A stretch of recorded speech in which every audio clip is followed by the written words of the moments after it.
Johnny Dollar. Johnny, this is Pat McCracken at Universal Adjustment Bureau. Well, hiya, Pat. How you doing this bright and sunny afternoon? Pat? Alvin Peabody Cartwright. Oh, no. Oh, yes. He's called you. Yeah, he called He has a problem. Well, hasn't he always? Big emergency. That's right. Which means that you have a problem. Oh, no. We haven't, Johnny. You have. Oh, well, now, Pat, let's talk about this, huh? Why does the company pass all his frantic, fantastic problems on to us? So that you can pass them on to me? Yeah? Sure, so that I can collect all those fancy fees and commissions. Have an excuse to pad out the little old expense account. No, Johnny. After all, when you're serving a client as important as he is, why, hang the expense. Oh, then you finally admit it. Huh? It's only because of the dough you collect that you put up with that wild, wacky old coot. No, wait, that isn't true. Oh, it isn't, huh? Well, I freely admit I've made a lot of money handling his problems over the years, a real sackful. Yeah? But more important, I've grown to like Alvin P. And I feel kind of sorry for him and all the messes he gets himself into. Uh-huh. So, if he's having trouble again, if I can give him a hand... What the heck with the expense account? Right. Good. That'll save the company a lot of money. No, wait a minute. I didn't mean that. Oh, well, I wish you did. Cartwright's cost us plenty. More than any other client of any other company we act for. Would you rather he took his insurance somewhere else? Right. Maybe I can arrange it. No. Wait a minute. I didn't mean that. Now, listen, Johnny. Okay, I'm listening. Drive on up to Lakewood and see him, will you? Right away? He particularly asked for me? You know he did. He always does. So will you do it? Yeah, sure, Pat. Only what's his problem this time? Johnny, I don't know. Huh? But you said he called you. That's right. And he didn't tell you? Sure he did. Well? Well, he told me one thing, told the insurance company something else. Heaven only knows what he'll tell you. Is there anything unusual about that? Nope, not a thing. So go ahead, Johnny. Go over and see him. Get him off my neck. Patrick, that I will.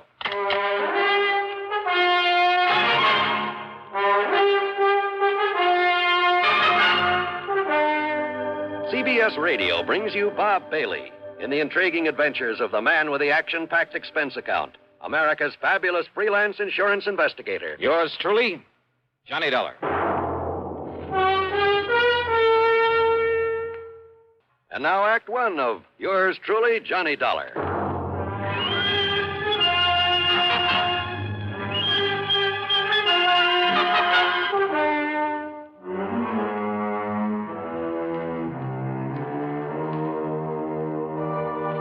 Expense account submitted by Special Investigator Johnny Dollar to the Universal Adjustment Bureau, Home Office, Hartford, Connecticut. The following is an account of expenses incurred during my investigation of the merry-go-round matter. Doing a job for Alvin Peabody Cartwright was like riding a merry-go-round, a shoot-the-chutes, a roller coaster, and a razzle-dazzle all in one. Anyhow, expense account item one, $4 for a tank full of gas, and hoping the snowplows had cleared off the highway, I headed north to Lakewood.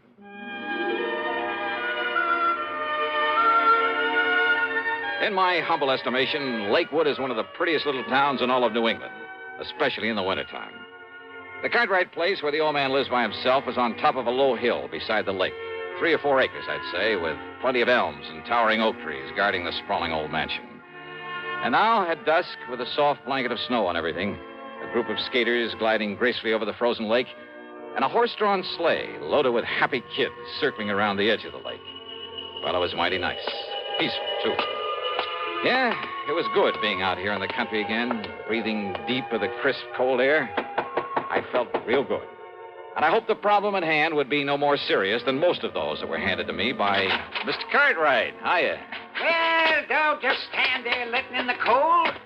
Don't you know it costs a lot of money to heat a place like this? Yeah, I'll bet it does. Well, how are you? And did you stomp the snow off your feet? Yeah, I think I Don't did. want you tracking up the house. Now, what can I do for you, Mr. What? What? Huh? Why, it's Johnny Dollar. Oh, and I know it's a little late, but Merry Christmas, Johnny. Merry Christmas to you. Well, thanks, Mr. Cartwright. The same to you. I knew you wouldn't let me down, boy. Just throw your things here in the hall rack, will you? Yeah. Yes, sir, I knew you'd come. And so I saved it for you. Right in here, Johnny. Yeah, save what, sir? Saved what? Saved what? Why, your Christmas present, of course. You mean to say that's why you... Here you are, Johnny. Oh, well, now, listen. Go ahead. Open it up and see if you like it. Oh, okay, but now you shouldn't...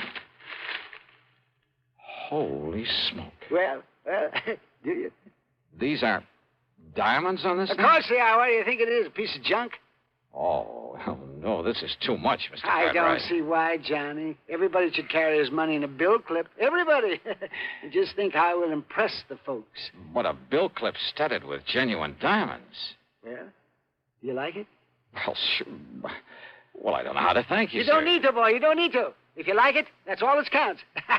So, Merry Christmas. Use it in good health. And, before you go, yes, let me wish you a Happy New Year, too. Belatedly. Yeah, well, thanks. You mean this is the only reason you call me up here? Of course not, Johnny. Can't you see I'm in trouble? Terrible problem. Terrible. Better tell me all about it, then. Come, Johnny, and I'll show you. And I hope to heaven you can help me with this.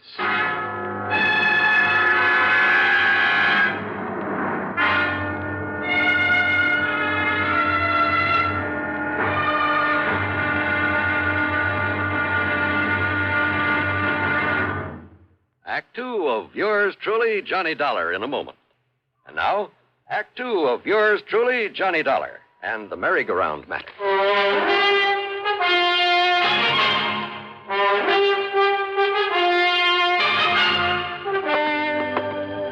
Better tell me what it's all about, Mr. Cartwright.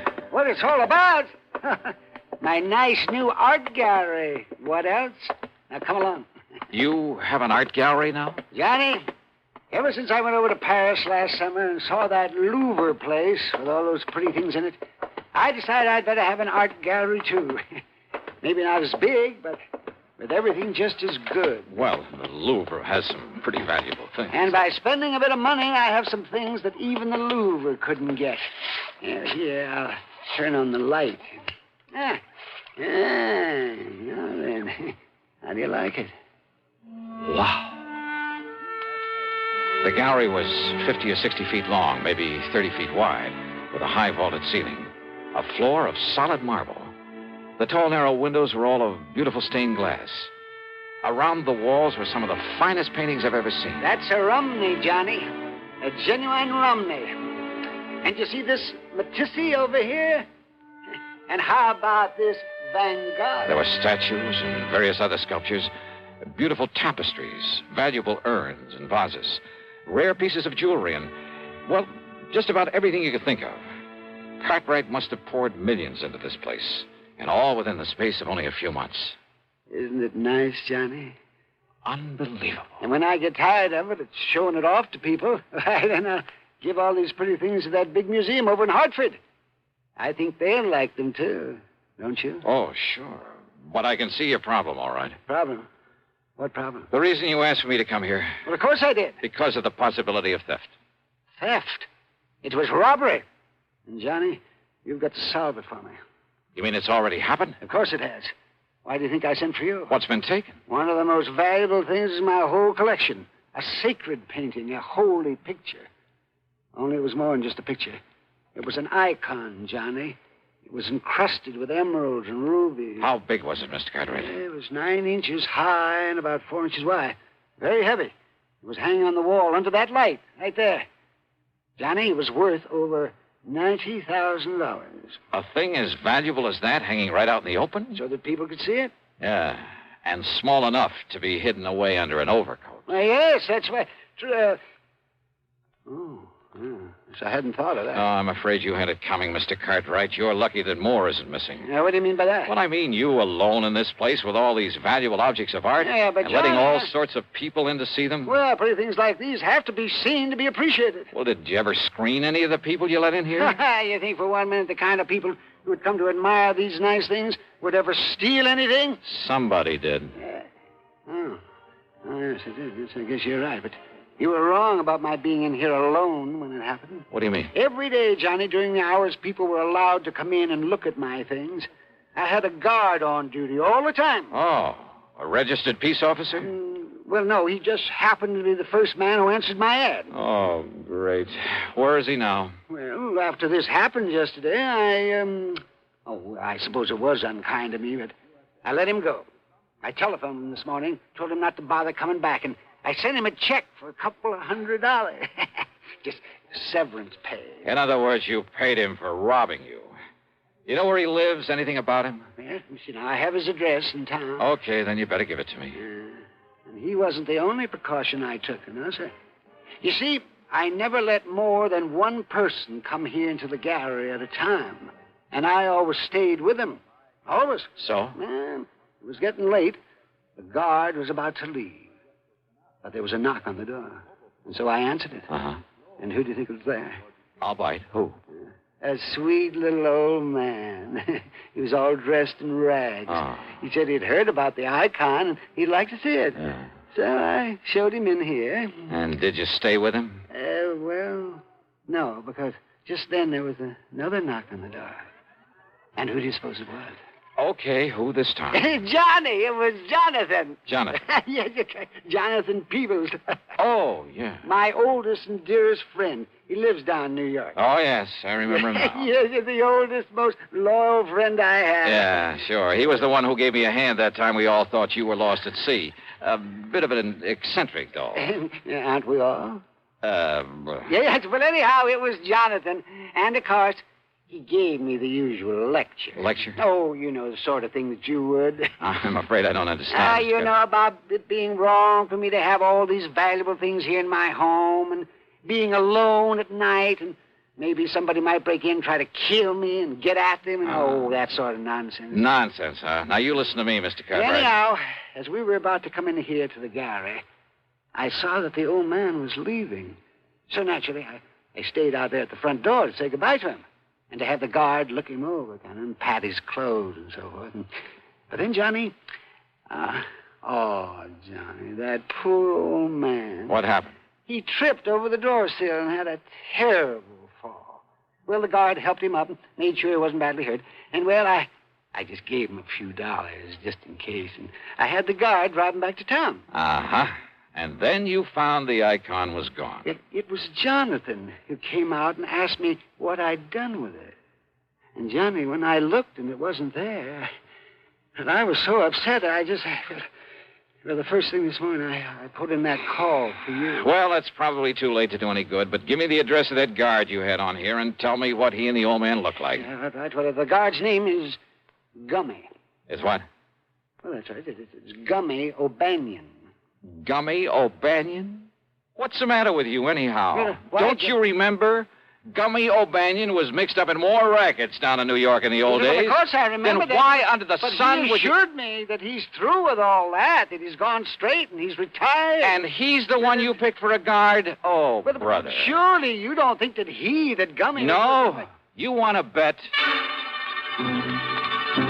You know something? I'm glad that Mr. Cartwright didn't want to bet.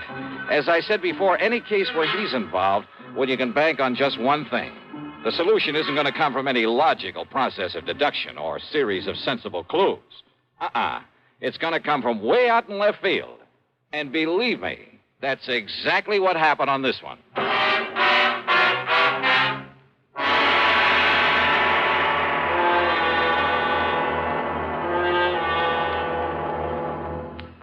And now, Act 3 of yours truly, Johnny Dollar.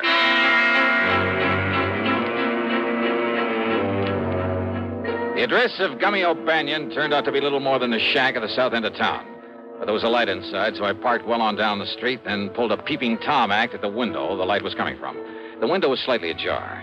Inside, sitting at a bare wooden table, guzzling beer, were O'Banion and a ragged-looking little old man. On the table between them was a stack of bills.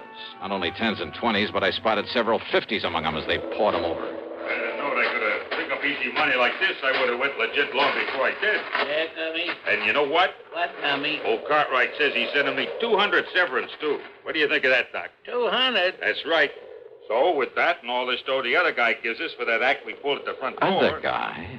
Why, Doc, you and me won't have to work for months. That's pretty good, huh, Gummy? Yeah, Doc, that's pretty good. Well, then open me up another bottle of that beer, huh? Sure. There.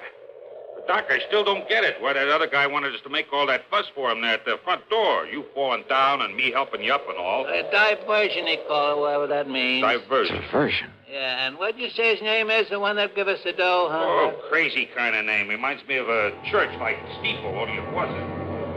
I didn't wait to hear that name. I didn't need to. because things had suddenly begun to add up the wrong way. Instead of disturbing the two lucky gentlemen, I got back into my car and drove hard. And I didn't stop until I got all the way down to New York, to a fancy apartment building on East 52nd Street. It was well after midnight, and the uniformed doorman was half asleep and a little grumpy about it all. Look, what do you think I am, your brother's keeper or whatever it is they say? And that crazy old man. And you have no idea at all where he might be, huh? Your name ain't Dollar, is it? What'd you say? I asked, is your name Dollar's all? Yeah, that's right, Johnny Dollar. Why? Well, why don't you say so? Old Coot left this note for you. He what? Here you are. Dear Johnny, I have tried all day to reach you by phone. But with no success. Knowing you, I'm sure that sooner or later you will come to look for me here at my apartment. I can only ask your indulgence. My indulgence? And beg that when you return to Alvin Cartwright's home, you speak with me before you talk further with him. What? The icon, incidentally, is safely ensconced in the bottom of one of the large Roman urns there in the gallery. Sincerely, Jonathan W. Peoples. But now, will somebody please tell me? Huh? What's the matter, mister? Here's a 5-spot for your trouble. Well, thanks, Johnny. You're okay.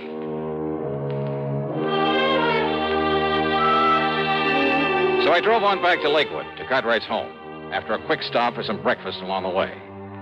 Not only was there no guard at the front door, but the door was unlocked. And I wondered, had Jonathan Peoples deliberately left it that way for me? Anyhow, I sneaked inside, and there, sure enough, in the breakfast room, their backs toward me, were the two wild old characters. Or maybe just one such, and his really good friend. Oh, you listen to me. Oh, fool, huh? That's right, I'm convinced of it. Oh, you are. Unless you'll solemnly promise me two things. Promise? Promise? Oh, what are you talking about? That you'll immediately, mind you, that you'll turn this whole collection over to a museum, the way you plan to do sooner or later anyway. But, Jonathan, I haven't got tired of it yet. No? Well, by the time you do, somebody will come here and bash in that silly head of yours, or at least come here and steal some of those things. Oh, with me around there? I'd just like to see anybody try to... Yes, that's right, the icon. Oh, it was such a lovely thing, too. And you'd like it back, wouldn't you? Are you crazy? Of course I'd like it back. Well, you'd also have to promise to have some honest, legitimate guards around here now, immediately, 24 hours a day. You and your ex-gangster. Yes, I guess I was wrong about him. Of course you were. He might have killed you. Unless you make those promises, Alvin, somebody will, you stupid, incompetent old... Don't you talk like that. But it's true, isn't it? Of course it is. Oh, dear, of course it is. This whole thing was silly right from the beginning, and losing that beautiful icon, it just... Would you, upset like myself. it back? Yeah, I'd do anything to have it back. Anything? Yes, anything. You can hear, can't you? I can give it to you, Alvin. No, I don't care what you can do. All I care about is that... You? That's right. I have it. I'll be glad to give it to you. Jonathan. Jonathan If you keep your word. You're a crook. That's what you are. I am not a crook. But if you have the icon, it's because you stole it. I did not. You're a thief. That's what you are, a thief. I am not. There's only one way you could have gotten it. No. By stealing. No, you silly old fool. Don't you see? Don't I see what? All I did was to hide it away from you in the hopes of knocking some sense into that thick skull of yours. Well, has it? Has it made you realize that you have no business keeping a valuable thing like that around here? All right, Jonathan. I'll admit you did the right thing. You brought me to my senses. But now give it to me. Oh, come on, give it to me. Only on condition you make those promises to me. Didn't I say I would? Then do so. I do. Cross your heart? Yes, I cross my heart and I hope to die. So there, now.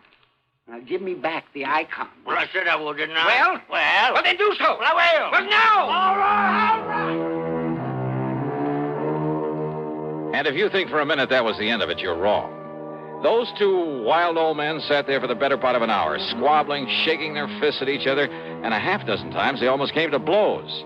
But finally they ran out of breath, put their arms around each other, shed some tears of repentance, and then, as they've done so many times before, quietly, solemnly swore undying friendship for each other. What a pair. The expense account? Why bother? After all, by now, Alvin Peabody Cartwright has probably forgotten he even sent for me. So, yours truly, Johnny Dollar.